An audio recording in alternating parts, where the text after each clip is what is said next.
Indeed, like clay in the hand of the potter, so are you in my hand, O house of Israel. That's a great message for us, I think. I've always enjoyed it, appreciated this bit from the prophet Jeremiah.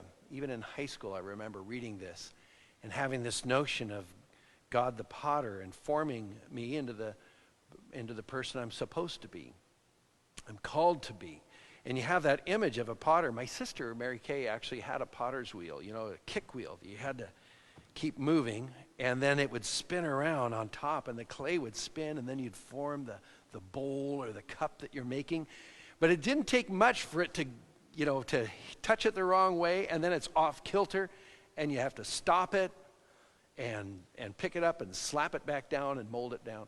So, but there's and you can reform it until you can do it right because it's malleable. And this notion of us being malleable in God's hands and letting him form us is very important. But it flies in the face of a common notion that's very popular in our own day, is where people think that religion is restrictive and it limits you and it's just a bunch of no's. But if I don't have religion, then I'm free to be who I want to be. And I get that sounds attractive, but actually it's not attractive. Because then if you decide that I'm going to just do things the way I want to do them as if that means I'm free, well, actually, you're going to restrict yourself in a number of ways. First of all, you're going to limit yourself to just your point of view instead of the point of view of broader humanity, not to mention the magnitude of God who is beyond the universe, the creator of all things, who's existed before time and will always exist. I think you want to be in touch with that to gain perspective on life. The other thing is you limit yourself to your own culture, because every culture has its own perspective and there are advantages and disadvantages to that, to our own perspective from gender, from age, the time and period in which we're born, the historical circumstances impact us, the good and the bad that happen to us. Those are all important, and they actually do inform us, and God's hand is working in all of that. But if we really want to understand who we are, we should ask the one who made us and who we're meant to be. Ask the one who gave us all the potential that is ours, a gift to us.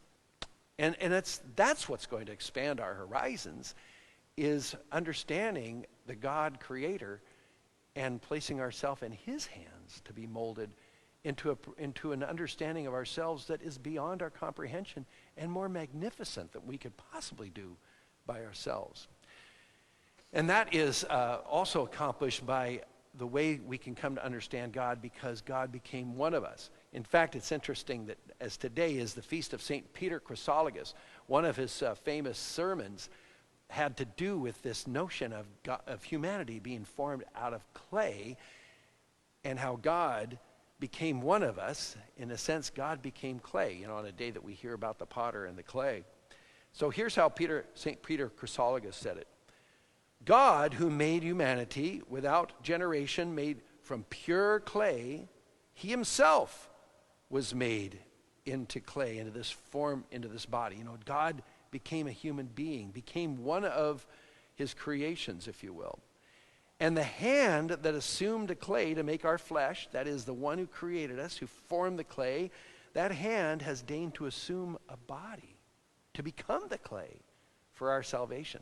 This is an incredible gesture of love for us, to become one of us, to show us the path.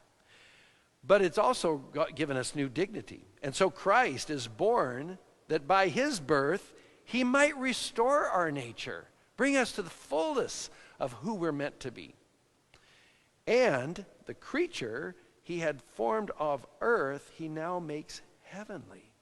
And what he endowed with a human soul, he now vivifies to become a heavenly spirit. I mean, the incarnation, I love that notion. God who formed the clay now becomes part of the clay. And then raises up our mortal bodies to be something more magnificent than we could possibly imagine on our own. So in the end, when we think happiness is doing what I want to do personally, well, that might satisfy for a little bit, but eventually we'll become as narrow as our own personal perspective because we can only understand and see so much. But if we entrust our lives to God and let him mold us, it'll expand our horizons and take us on the path to the fullness of life and the fullness of true happiness.